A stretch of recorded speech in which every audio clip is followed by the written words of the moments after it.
શંકરસિંહે વાત કરી હતી કે હું દશેરાના દિવસે નવી રાજકીય પાર્ટી કે નવું સમથિંગ કરીશ, તો બધાના મગજમાં એવું જ હતું કે કંઈ આવું જ કરશે, ક્ષત્રિય સમાજને સાથે લઈને જ કંઈક નવો મોરચો શરૂ કરવાના છે કે આમ કે તેમ. પણ ત્યારે મેં આપને કીધું આ વખતે 2024માં જે બાપુએ પ્રજાશક્તિ ડેમોક્રેટિક પક્ષ કે મોરચો એની જે રચના કરી છે ને, એને બિલકુલ હાસ્યાસ્પદ ગણવાની ભૂલ કરવી નહીં જોઈએ. શું કામ નહીં કરવી જોઈએ એની પાછળનો તર્ક કહું. દર વખત ચૂંટણી જ્યારે પણ થાય શંકરસિંહને ત્યારે એ ચૂંટણ વાવવું પડે, જેમ આપણે બીજે બધા વાવ પડતા હોય ના જેવું છે. શંકરસિંહ બાપુ જેવું જ છે નરેશભાઈ પટેલનું. કોંગ્રેસ આરે, આમ આદમી પાર્ટી આરે, અલગ સંસ્થા સમાજ આરે બધું એણે ઘણા જે તે સમયે ચૂંટણીમાં કરી લીધા. તો સંભવ છે કે શંકરસિંહ બાપુએ જે પાર્થેશ પટેલને નિમા એની પાછળની ગણતરી પણ આ હોઈ શકે. અને હજી એક વિશેષ તમારે નોંધ લેવી પડે કે નજીકના ભવિષ્યમાં જ શંકરસિંહ વાઘેલા અમિત શાહને મળ્યા પછી નજીકના ભવિષ્યમાં અખિલેશ યાદવને પણ મળ્યા હતા.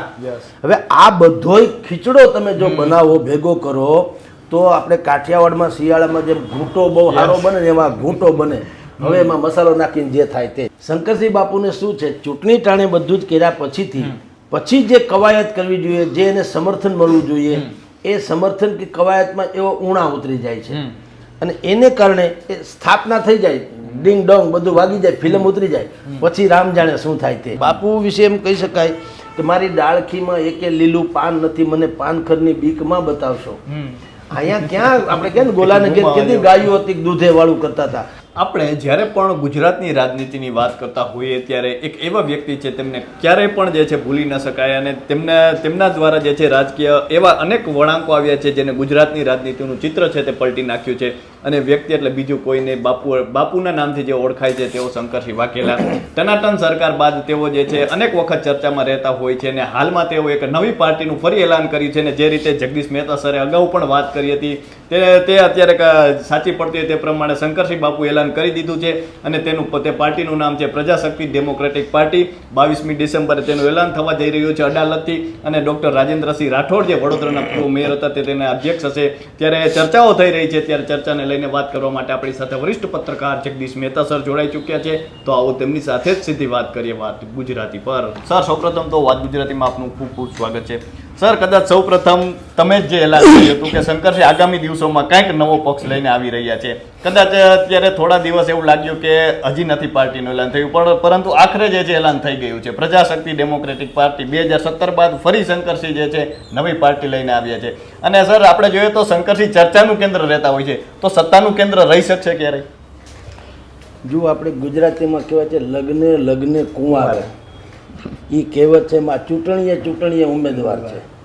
દર વખત ચૂંટણી જ્યારે પણ થાય શંકરસિંહને ત્યારે એ ચૂંટણ વાવવું પડે, જેમ આપણે બીજે બધા વાવ પડતા હોય ના જેવું. પણ દરેકને અધિકાર છે, અને શંકરસિંહ બાપુને લાગે વળગે ત્યાં સુધી એને બહુ હળવાશથી લઈ શકાય એમ નથી.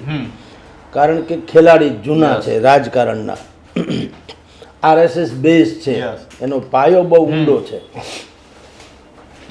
અને RSS ઉપરાંત એ સંગઠનના એટલા મોટા માહેર ખેલાડી છે કે અત્યારે તો નરેન્દ્ર મોદીના એમ કે સૂર્ય આસમાને છે, પણ ધારો કે કમ્પેર કરવામાં આવે તો આજની તારીખે પણ કહેવું પડે કે શંકરસિંહ જે બાપુ છે નરેન્દ્ર મોદીથી પણ સંગઠનમાં તો વધે. કારણ કે બાપુ જે છે એ બિલકુલ પ્રેક્ટિકલ છે. એને એમ લાગે કે જે પાણીએ ચોખા ચડે એ પાણીએ ચડાવી લેવા. હો વાત નહીં એક વાત, એમાં જીદ ન કરવી. એટલે વ્યવહારુ પોલિટિક્સ ખરેખર તો ગુજરાતને જરૂર પણ છે. પોલિટિક્સ જે છે કારણ કે શંકરસિંહ એમ કહેતા હતા કે જે આપણે કહેવાય છે ને કાયદો માણસ માટે છે, માણસ કાયદા માટે નથી. શંકરસિંહ બાપુની સરકાર આપણે જાણીએ છીએ 1995માં જ્યારે ભારતીય જનતા પાર્ટી જીતીને પછી એણે બળવો કર્યો, 101 બેઠક 95માં મળી હતી. પણ બધાએ નક્કી કર્યું હતું કે ભાઈ શંકરસિંહ બાપુ જે છે એ ગુજરાતના મુખ્યમંત્રી બનવા જોઈએ. પરંતુ બની ગયા કેશુભાઈ પટેલ, અને એટલે 1995માં એણે બગાવત કરીને રાજપા નામનો પક્ષ સ્થાપ્યો હતો. હવે 1 વર્ષને 1 દિવસ એ સરકાર ચાલી, 1 વર્ષને 1 દિવસ. પણ એ 1 વર્ષના 1 દિવસમાં એણે જેટલા પણ નિર્ણયો કર્યા એ ગુજરાતના રાજકીય ઇતિહાસમાં સીમાચિહ્ન જેવા છે. વર્ષોથી એમ કહેતા હતા કે અમુક જિલ્લાઓ જે બનાવવા છે, જુદા કરવા છે, તાલુકા જુદા કરવા છે, બધા જેમ આજની તારીખે અમદાવાદનું નામ તમે કર્ણાવતી કરવાનું કેટલા વર્ષોથી સાંભળો છો ને, અમદાવાદનું નામ કર્ણાવતી કરો, કર્ણાવતી કરો. હવે ભારતીય જનતા પાર્ટી એમાં બુદ્ધિપૂર્વક તમને કહે છે કે ભાઈ થઈ શકે એમ નથી, નહીતર એ બધી વિરાસત જે છે એનો દરજ્જો જે છે હેરિટેજનો એ દરજ્જો ગુમાવે તો કેટલીક નુકસાન થાય, એવા બધા બાના હેઠળ અમદાવાદનું કર્ણાવતી નથી થતું. બરાબર, અહીંથી માંડીને ઉપર સુધી સરકાર ભાજપની હોવા છતાં શંકરસિંહ બાપુના વખતમાં પોરબંદર જિલ્લો થઈ ગયો, બીજા કેટલાય જિલ્લા થઈ ગયા, તાલુકા થઈ ગયા, હૈદરિયા ઉદર, એને સરકાર કહેતી ટનાટન સરકાર. એનો એક શબ્દ પણ હતો, એણે કીધું, બધાએ પૂછ્યું બાપુ તમારી સરકાર ચાલશે? એણે કીધું ચાલશે નહીં, ટનાટન ચાલશે. તો આ લોકભોગ્ય અને લોકમાન્ય વ્યક્તિ છે, એમાં કોઈ શંકા નથી. પણ પ્રોબ્લેમ શું થાય કે જ્યારે પણ ચુનાવ આવવાનો હોય, હજી જોકે ગુજરાતમાં વિધાનસભાની ચૂંટણીને 3 વર્ષની વાર છે, એટલે આ વખતે થોડા એને ગંભીરતાથી લઈએ તો ચાલે. આની પહેલાના જેટલા પણ એને પ્રયોગો કર્યા, હું તમને એનું વંશાવળી થોડીક કહી દઉં કે બાપુની રાજકીય સફર જે છે એ કેવી રહી અને શું કામ લોકો એને થોડાક હળવાશથી પાછા લેવા માંડ્યા હતા. RSS બેઝ શંકરસિંહ બાપુ 1980 થી માંડીને 91 સુધી ભારતીય જનતા પાર્ટીના મહાસચિવ રહ્યા. 80 થી 91 દાયકા જેટલો વર્ષ થયો. 1995માં 121 બેઠક સાથે ભારતીય જનતા પાર્ટી પહેલી વાર ચૂંટાણી. આમ જુઓ તો ત્યારે બધા જના મગજમાં ઓબ્વિયસલી હોય કે શંકરસિંહ વાઘેલા જ મુખ્યમંત્રી લાયક હતા, એમાં કોઈ શંકા પણ નહોતી. પણ જે કાંઈ પોલિટિક્સ ખેલાણું એને કારણે કેશુભાઈને બેસાડવામાં આવ્યા. 1995માં એણે બગાવત કરી, હજુરિયા ખજુરિયા આપણે ઇતિહાસ જાણીએ છીએ, અને પછી એણે રાજપા નામનો પક્ષ કોંગ્રેસના ટેકાથી સરકાર ચલાવી. હવે તમે જો ભારતીય જનતા પાર્ટીના મૂળ RSSના માણસ, ભારતીય જનતા પાર્ટીના પોતે નેતા, વર્ષો સુધી રાખનાર સંગઠન કરતા, એણે પછી કોંગ્રેસનો ટેકો લઈને સરકાર ચાલુ કરી. આ શંકરસિંહ બાપુ વિશે જો એક વાક્યમાં કહેવું હોય તો શંકરસિંહ બાપુ ભાજપના ચિમનભાઈ પટેલ છે. ચિમનભાઈ પટેલનું પણ આવું જ હતું, બાય હુ કેન કુક, સત્તા રહેવી જોઈએ. અને સત્તા એટલા માટે નહીં કે સત્તાનું સુખ જ ભોગવવું, પણ એને ખબર છે કે ભાઈ જગતમાં કાંઈ પણ કંઈ નિર્ણયો કરવા કે સારું કે માઠું કરવું હોય તો તમારી પાસે કંઈક સત્તા હોય તો થાય ને. એના માટે એણે દુનિયાભરના સમાધાન કર્યા. કિમલોપથી માંડીને એનું શરૂ કર્યું ચિમનભાઈ પટેલનું, તો જનતા પાર્ટી, જનતા દળ, ફલાણું કંઈક દુનિયાભરના પક્ષો સાથે ઇધર ઉધર કરીને પણ એની સત્તા બરકરાર રહેતી. ઈશ્વરના દરબારમાં ગયા ત્યારે ચિમનભાઈ પટેલથી ગુજરાત મુક્ત થયું, બાકી ક્યારેય છોડે એમ હતા નહીં. આટલા સક્ષમ વ્યક્તિત્વ હતા. શંકરસિંહ વાઘેલા છે એ ભારતીય જનતા પાર્ટીના ચિમનભાઈ પટેલ છે. 1995માં બગાવત અને રાજપાને કોંગ્રેસના ટેકાથી ચાલુ કર્યું. પછી 1998માં તેઓ શ્રી સ્વયં કોંગ્રેસમાં ભળી ગયા. 98માં ભળી ગયા પછી એને પાછું જામ્યું નહીં. એટલે 2017માં જન વિકલ્પ મોરચા નામે એક એણે પોતાનો આવો વળી પાછો એક નવો પક્ષ થાપ્યો કોંગ્રેસમાંથી નીકળીને. પછી એમાંય પાછો કઈ મેળ ન પડ્યો, કારણ કે સ્થાપી દે પછીની જે કહાટી કરવાની હોય એ કોઈ થતી નથી. શંકરસિંહ બાપુને શું છે, ચૂંટણી ટાણે બધું જ કર્યા પછી જે કવાયત કરવી જોઈએ, જે એને સમર્થન મળવું જોઈએ, એ સમર્થન કે કવાયતમાં એવો ઊણા ઉતરી જાય છે. અને એને કારણે એ સ્થાપના થઈ જાય, ડિંગ ડોંગ બધું વાગી જાય, ફિલ્મ ઉતરી જાય, પછી રામ જાણે શું થાય તે. એટલે 2017માં જન વિકલ્પ મોરચો સ્થાપ્યા પછી પાછો કઈ મેળ ન પડ્યો. એટલે 2017માં તેઓ NCPમાં જોડાઈ ગયા. તમે જુઓ, નેશનલ કોંગ્રેસ. હવે NCPમાં જોડાઈ ગયા ને એના મહાસચિવ પણ બન્યા પાછા. આને પાછું એવું હોય ને, કારણ કે આમ જહાં ખડે રહેતે લાઈન વહાં સે શરૂ હોતી है. શંકરસિંહ મેં કીધું ને કે એને કંઈ સાવ અવગણવા જેવી ઘટના નથી. તો મહાસચિવ બન્યા. હવે NCPના મહાસચિવ બનવા છતાં પણ એનો મેળ પડ્યો નહીં. મેળ પડ્યો નહીં પોલિટિકલી, કારણ કે પોલિટિક્સમાં હંમેશા તમે પેરેશૂટની જેમ કરો તો ન ચાલે.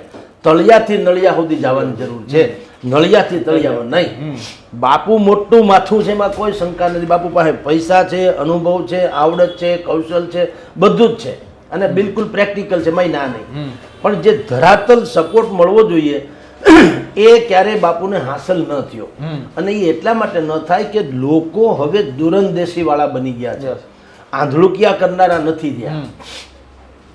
હવે કોઈને પાળિયા નથી થવું, દરેકને કાંઈ ને કાંઈ મેળવીને મરવું છે, એમને સિંદૂર નથી ભૂંગવો. એટલે બધાને ખ્યાલ છે કે બાપુનું કઈ નેઠું નહીં. મેં તમને અત્યારે આરએસએસ થી શરૂ કરીને ઠેઠ આપણે એનસીપી સુધી પહોંચ્યા. હવે એનસીપી થી પણ આગળ, પછી પાછું એનસીપી માં ધબોય નમઃ, એમાંય કઈ મેળ પડ્યો નહીં.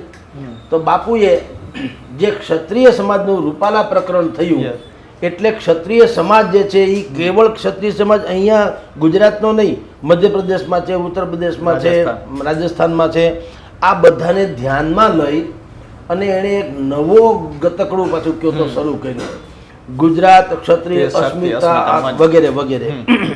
અમદાવાદમાં એનું સંમેલન કર્યું. ભાવનગરના રાજા જે છે એના વંશજ જે છે એના સમિતિ જે બનાવી નવી અધ્યક્ષ અસ્મિતા, એ અસ્મિતા મોરચાના ટૂંકમાં એને અધ્યક્ષ બનાવ્યા.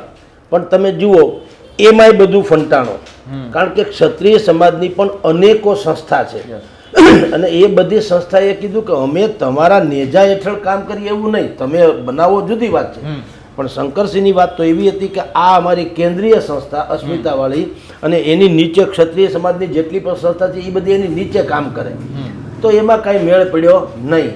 એટલું જ નહીં, ભાવનગરના રાજાને વંશજને જે અધ્યક્ષ બનાવ્યા હતા એનો પણ મોટો વિવાદ થયો ને જે યુવરાજસિંહ છે એને પણ જાહેરમાં કીધું કે અમારા ફાધરનો નામનો ઉપયોગ કે દુરુપયોગ કે દુરુપયોગ કોઈ કરી શકે નહીં વગેરે. તો એ ક્ષત્રિય વાળું જે હતું છેલ્લું ટૂંકમાં એ પણ ફેલ ગયું એમ કે તો ચાલે. પછીથી શંકરસિંહે વાત કરી હતી કે હું દશેરાના દિવસે નવી રાજકીય પાર્ટી કે નવું સમથિંગ કરીશ. તો બધાના મગજમાં એવું જ હતું કે કંઈ આવું જ કરશે, ક્ષત્રિય સમાજને સાથે લઈને જ કંઈક નવો મોરચો શરૂ કરવાના છે કે આમ કે તેમ. પણ ત્યારે મેં આપને કીધું હતું કે આવું બનશે નહીં, કારણ કે ક્ષત્રિય સમાજનો એક ધડો એ ચોક્કસ એવું માને છે કે એક ગુજરાતમાં વિકલ્પની જરૂર છે, પણ એ કેવળ ક્ષત્રિય નહીં, કોઈ એક કાસ્ટિઝમ વાળી વાત નહીં, બીજું એન્ટી બીજેપી પણ નહીં. જુઓ, નવો વિકલ્પની જે વાત અમુક રજવાડાઓ અને અમુક ઉદ્યોગપતિઓ કેટલાક બૌદ્ધિકો સાથે એ જે વિચાર કરે છે, શું કરે છે કે પહેલી વાત તો એ કે આપણે કંઈ લઈ નથી લેવું. 100 વાતની એક વાત એવું હોય તો જ આવવું. એને ગીતાજી ઉપર હાથ મૂકીને કહેવાનું, મન વચન કર્મથી તમારે લઈ લેવું, એટલે તમારું જે અધિકૃત છે એ લઈ લેવાનું. પગાર લેવાનો છે, તમારું વેતન ભથ્થા બધું, એમાં ના નથી, ફેસિલિટીઝ વગર ઓવર નહીં એમ, ન કટકી ન બીજું કઈ છટકી જવાબદારીમાંથી. એવા એક વિકલ્પની જરૂર છે. ત્યારે ક્ષત્રિય સમાજના નેતાઓએ એમ કીધું હતું કે બાપુ અમારે બહુરત્ના વસુંધરા જે છે ગુજરાતમાં 6.5 કરોડની જનતા છે, એમાંથી 182 સારા માણસો ગોતવા છે, એ કોઈ અઘરી વાત નથી. તો આપણે એ ગોતવા છે, પણ અમે ક્યાંય કાચું ન કપાય એટલે તમામ પ્રકારના નિષ્ણાંતોની મદદ લેવાના છીએ.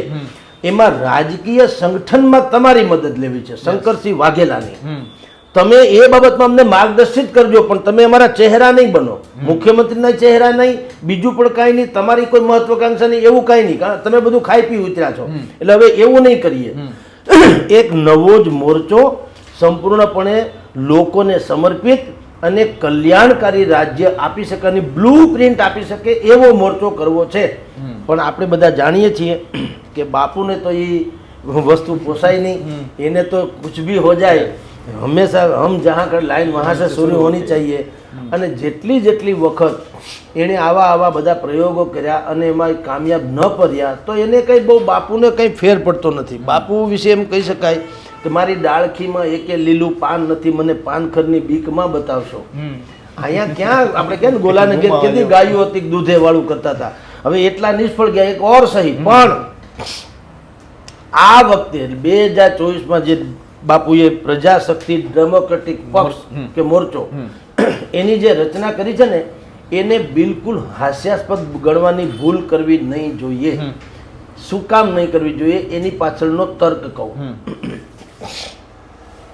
એને જે અત્યારે 3 હોદ્દેદારનીમાં એમાં 3 મોટી વોટ બેંકને કેપ્ચર્ડ કરવાની ગણતરીથી નિમા. એક ક્ષત્રિય, બીજું માઇનોરિટીઝ અને ત્રીજું પાટીદાર. ડોક્ટર રાજેન્દ્રસિંહ રાઠોડ એને અધ્યક્ષ બનાવ્યા ક્ષત્રિય. યુસુફભાઈ પરમાર એ ડેપ્યુટી મેયર હતા ગાંધીનગરના. યુસુફભાઈ પરમાર એ માઇનોરિટીઝનું પ્રતિનિધિત્વ કરે. અને પાર્થેશ પટેલને બનાવ્યા છે એણે મહામંત્રી. Patel in the sense Patidar. એટલે આજે પેલું ટ્રેલર એણે જે રજૂ કર્યું એ ટ્રેલર એમ બતાવે છે કે કમસે કમ એ પછી જે થાય તે પણ અત્યારની દ્રષ્ટિએ એને બહુ હાસ્યાસ્પદ ગણવાની જરૂર નથી. કાંઈક ઊંડો વિચાર કરીને એ કરતા હોય છે એવું લાગે છે. કારણ કે અત્યાર સુધીના બધા જ ગતકડામાં એણે જે ભૂલ કરી હોય તો આપણે સામાન્ય માણસને પણ એક ઠેસ લાગે તો પણ આપણે હવે નીચું જોતા જઈએ છીએ. એક ઠેસ લાગે પછી આગળ ભલે રોડ સારો હોય પણ આપણે હંમેશા એક ઠેસ લાગી છે તો હંમેશા આપણે જરાક નીચી નજર કરીને જોશું, બીજી ન લાગે. તો બાપુએ તો મેં તમને આ 1980 થી 91, 95, 95, 98, 17, 2017, 19, 24 સુધીની એની રાજકીય સફર મેં ગણાવી. અનેકો ઉતાર ચડાવ એને જોયા છે. તો હવે એ પણ એમ તો હાવ પાછી મજાક મસ્કરીમાં ખપી જાય એવો તો નવો પક્ષ લઈને આવે નહીં. એટલે 2024માં જે પ્રજાશક્તિ ડેમોક્રેટિક પક્ષ કે મોરચો જે એ લઈને આવી રહ્યા છે એમાં મેં કીધું તેમ હોદ્દેદારોની જે નિમણૂક કરી છે એમાં 3 કાસ્ટિઝમ જેને કહી શકાય, પાટીદાર, માઇનોરિટીઝ અને ક્ષત્રિય. જો ક્ષત્રિય જે છે એ અત્યારે ભારતીય જનતા પાર્ટીથી થોડોક નારાજ છે, પેલા જેવો નહીં પણ થોડોક નારાજ છે. માઇનોરિટીઝ તો આપણે જાણીએ જ છીએ કે એ છે એક સ્વાભાવિક જ ભારતીય જનતા પાર્ટીને કટ્ટર હિન્દુત્વના નામે મત ન જ આપે. અને રહી વાત પાટીદારોની, પટેલની, તો એ પણ આમ દાણો દબાવી દેવા જેવી જરૂર છે. જ્યારે પણ તમારી જાણકારી, પાટીદાર એક એવી કોમ 32% જેટલા મતો છે ગુજરાતમાં પાટીદારોના. હવે એ લોકોની ભીતરમાં, એટલે કે પાટીદાર નેતાઓની ભીતરમાં કહું છું, અમુક નેતાઓની ભીતરમાં, જેમ કે નરેશભાઈ પટેલ, એવા લોકોને હર હંમેશ એમ લાગ્યા કરે છે કે અમને મળવું જોઈએ એવું રાજકીય સ્થાન કે માન મળતું નથી. એટલે અમે કોઈ સારા વિકલ્પની, દર વખત આવું થતું હોય છે. શંકરસિંહ બાપુ જેવું જ છે નરેશભાઈ પટેલનું. કોંગ્રેસ આરે, આમ આદમી પાર્ટી આરે, અલગ સંસ્થા સમાજ આરે બધું એણે ઘણા જે તે સમયે ચૂંટણીમાં કરી લીધા. તો સંભવ છે કે શંકરસિંહ બાપુએ જે પાર્થેશ પટેલને નિમા, એની પાછળની ગણતરી પણ આ હોઈ શકે. અને હજી એક વિશેષ તમારે નોંધ લેવી પડે કે નજીકના ભવિષ્યમાં જ ઇન્ટરનેશનલ કુર્મી સેના, આંતરરાષ્ટ્રીય કુર્મી સેનાએ જે કેશુભાઈ પટેલને અન્યાય થાય છે એમ કરીને જે પોતે અહીંયા રાજકોટમાં મહાસંમેલન કર્યું અને બધી ઇત્યાદિ કર્યું, સંભવ છે કે એની સાથે પણ શંકરસિંહ વાઘેલા જો કોલોબરેશન કરે તો ક્ષત્રિયની વોટ બેંક તો છે જ, માઇનોરિટીની ફિક્સ છે. અને હવે આ જે કુર્મી સેનાના નામે પાટીદારનો વર્ગ જે છે, ટૂંકમાં કણબી પાટીદારનો, તો એ પણ એની સાથે જોઈન્ટ થાય. અને આપની જાણ ખાતર જે કુર્મી સેનાના અગ્રણી હતા એણે આપણને કીધું હતું, ચિરાગ પટેલ વગેરેએ, કે નીતિશ બાબુ પણ કુર્મીમાં આવે, અખિલેશ યાદવે કુર્મીમાં આવે અને ભાઈ ચંદ્રબાબુ નાયડુ પણ કુર્મીમાં આવે. એણે તો ત્યાં સુધી વાત કરીને એણે કીધું આખા દેશમાં 33 કરોડ જેટલા કુર્મીઓ છે, એમાં અખિલેશ યાદવનું જે શબ્દ બોલ્યા લાઈન અહીંયા અંડરલાઈન કરવા જેવી છે. કારણ કે શંકરસિંહ વાઘેલા અમિત શાહને મળ્યા પછી નજીકના ભવિષ્યમાં અખિલેશ યાદવને પણ મળ્યા હતા. હવે આ બધોય ખીચડો તમે જો બનાવો, ભેગો કરો, તો આપણે કાઠિયાવાડમાં શિયાળામાં જેમ ઘૂંટો બહુ સારો બને ને એમાં ઘૂંટો બને. હવે એમાં મસાલો નાખીને જે થાય તે. જી સર, જે રીતે તમે વાત કરી અને જે સફર વિશે કહ્યું, શંકરસિંહ જે છે આપણે જોઈએ તો આમ શંકરસિંહ જોઈએ તો તેમને બધું મેળવી ચૂક્યા છે ને આમ જોઈએ તો તેઓ કદાચ કશુંક તેમનાથી અડગું રહ્યું તેવું પણ લાગ્યું છે.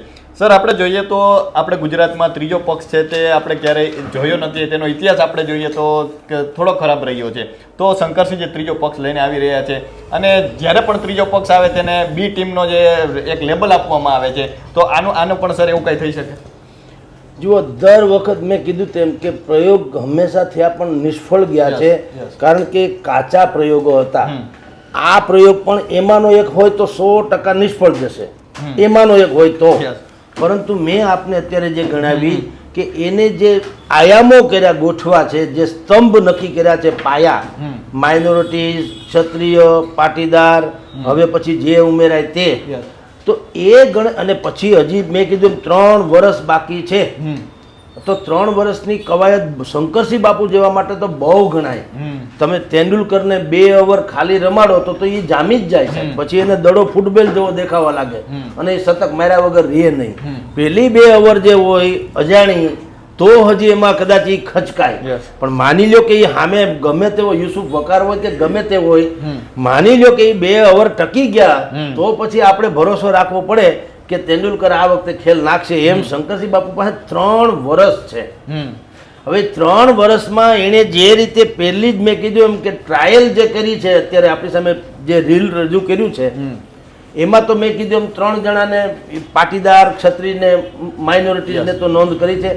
સંભવ છે કે એમાં કોઈ જિગ્નેશ મેવાણી જેવો એવો ખૂંખાર તોખાર એવા વ્યક્તિને પણ એ લોકો દાણો દાબી જુએ, એવા વ્યક્તિને પણ દાણો દાબી જુએ જેને ચૈતર વસાવા કહી શકાય.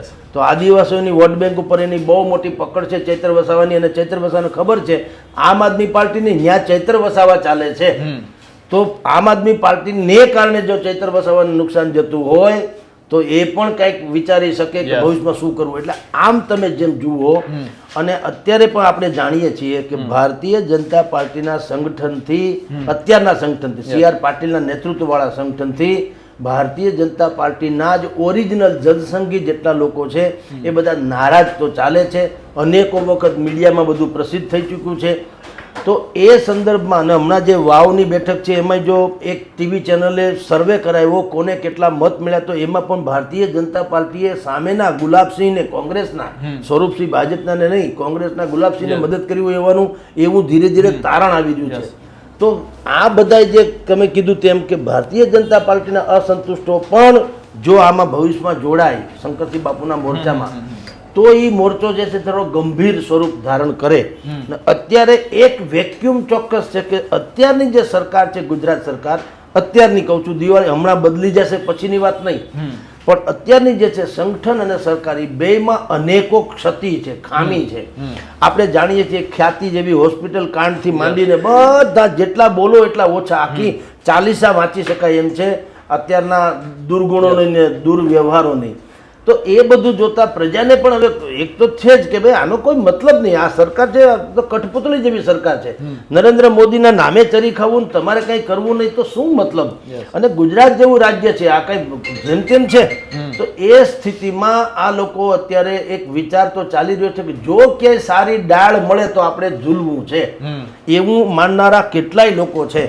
એટલે શંકરસિંહ બાપુએ પણ જો પેલા જેવી ભૂલ ન કરે, થોડીક મહેનત કરે, ટૂંકમાં આ બાબતમાં ગંભીર મહેનત કરે. કારણ કે સંસ્કૃતમાં સુભાષિત છે, ઉદ્યમેન હિ સિદ્ધ્યંતિ કાર્યાણી ન મનોરથે હિ નહીં સુપ્તસ્ય સિંહસ્ય પ્રયસ્યંત્રી મુખે મૃગાહા.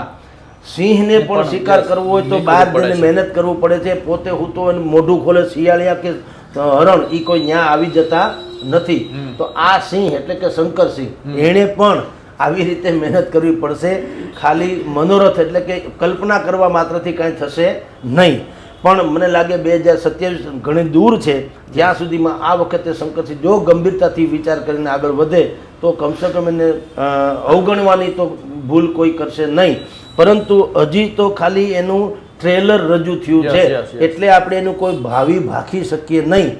પણ પહેલા બધા જે અનુભવો જોતા બધાને એમ લાગે કે બાપુ તો દર વખત આવું ચૂંટણી ટાણે અથવા તો ચૂંટણી માટે કર્યા કરતા હોય છે, પણ આ વખતે ચૂંટણી પહેલા અને થોડુંક અલગ પ્રકારથી કરવા જઈ રહ્યા છે, એટલે પડશે એવા દેવાશે. જી સર, પંચાયતોની ચૂંટણી પહેલા આ એલાન કરવામાં આવ્યું છે. આપણે જોઈએ તો હજી વિધાનસભાની ચૂંટણીની જે કહીએ તો હજી રાહ છે, પરંતુ જે પંચાયતમાં આની કોઈ અસર પડી શકે છે અથવા કોઈ એવું કોઈ પ્રયોગ કરવામાં આવી શકે છે? બિલકુલ આવી શકે છે. તો એના માટે ટેસ્ટ કેસ પણ બની જાય. આપણે જેમ કોઈ પણ ક્રિકેટની મેચ રમવા બીજા કોઈ દેશમાં કે બીજી કોઈ સ્થળે જાય તો લોકો પેલા નેટ પ્રેક્ટિસ કરે 2 દિવસ કે 1 દિવસ. એમાં નેટ પ્રેક્ટિસ માટેનો પણ ઉત્તમ સમય છે. હાલાકી સમય બહુ ઓછો છે, કારણ કે હવે તો નજીકના ભવિષ્યમાં ચૂંટણી છે, એટલે હવે રાતોરાત તમે કોઈને ઊભા કરો તો પણ જો કે એવું છે કે આ જે પંચાયતોની ચૂંટણી છે એ કોઈ બેનર ઉપર લડાતી Yes, નથી. નથી. એ વ્યક્તિ આધાર પછી જીતા પછી કે છે કે ભાજપ તરફી છે કે કોંગ્રેસ તરફી છે. પણ સીધી રીતે કોઈ એના સિમ્બોલ ઉપર નથી લડાતી. એટલે સંભવ છે કે શંકરસિંહ એમાંય ખ્યાલ કારણ કે ક્ષત્રિય સમાજે કીધું જ તું એલાન કરેલું હતું આ લોકસભાની ચૂંટણીમાં ભલે રૂપાલાજી જીતી ગયા પછી એણે કીધું હતું કે અમે રૂપાલાની સાથેનો અમારો જે કંઈ અત્યાર સુધીનો દુર્ભાવ હતો એ હાલ તુરંત રૂપાલા પૂરતો કરીએ છીએ પણ ભારતીય જનતા પાર્ટી સામે અમારો વાંધો હતો છે અને રહેશે. અને એણે કીધું કે પંચાયતોની જે ચૂંટણી થવાની છે એમાં પણ ક્ષત્રિય સમાજ પોતાનો જે પરચો બતાવશે. તો અત્યારે મોકો છે શંકરસિંહ વાઘેલા જો આ બાબતને ગ્રામ પંચાયતોની ચૂંટણીમાં જોડી દે પ્રજાશક્તિ ડેમોક્રેટિક પક્ષને કોઈ પણ હિસાબે કે ભાઈ અમારા માણસો એટલા ઊભા છે એમ કરીને તો ઝલક બતાવવાનો એની પાસે તક છે. સમય ઓછો છે પણ તક અને સમય ઓછો ભલે હોય પણ આ કાબેલ ખેલાડી છે એટલે એના માટે કંઈ ઓલું ન ગણી શકાય. એટલે એ પણ સંભાવના તો છે કે એ પોતે કહી શકે કે અમારા આટલા માણસોને અમે ઊભા રાખીએ છીએ. અને માની લો કે એમાંથી અત્યારે ક્ષત્રિય સમાજ વિરોધમાં છે સરકારની અત્યારે ચારેક તમે જો તો ટીકા કે આલોચના થઈ રહી છે. પછી બધા જ કેટલા કૌભાંડો નકલી કૌભાંડથી માંડીને ખ્યાતિના ડૉક્ટર કાંડનો હોસ્પિટલના કાંડ સુધીના અનેકો કૌભાંડોથી અત્યારે આ ખરડાયેલી સરકાર છે એટલે લોકોનો લોકમત જે છે થોડોક એની વિરુદ્ધમાં તો હોય. હવે આ બધા સંજોગોમાં જો નગરપાલિકાની ચૂંટણીમાં કાંઈક સ્પાર્ક બતાવે તો શંકરસિંહ વાઘેલા જે છે એ વળી પાછા કોટો ફૂટે અને ટનાટન તરફ જાય તો ના નહીં. સર આપનો કિંમતી સમય આપવા બદલ ખૂબ ખૂબ આભાર. તો આ હતા વરિષ્ઠ પત્રકાર જગદીશ મહેતા સર અને સરે જે રીતે વાત કરી કે શંકરસિંહ વાઘેલા છે તેમનો ઇતિહાસ રહ્યો છે તેમના કારણે કદાચ આજ સુધી સિરિયસ લેવામાં નથી આવ્યા પરંતુ કંઈક નવું લઈને આવી રહ્યા છે. જો તે સક્સેસ રહ્યું તો સિરિયસ લેવામાં આવશે. તો અત્યારે બસ આટલું જ. ફરી મળતા રહીશું વાત ગુજરાતી પર.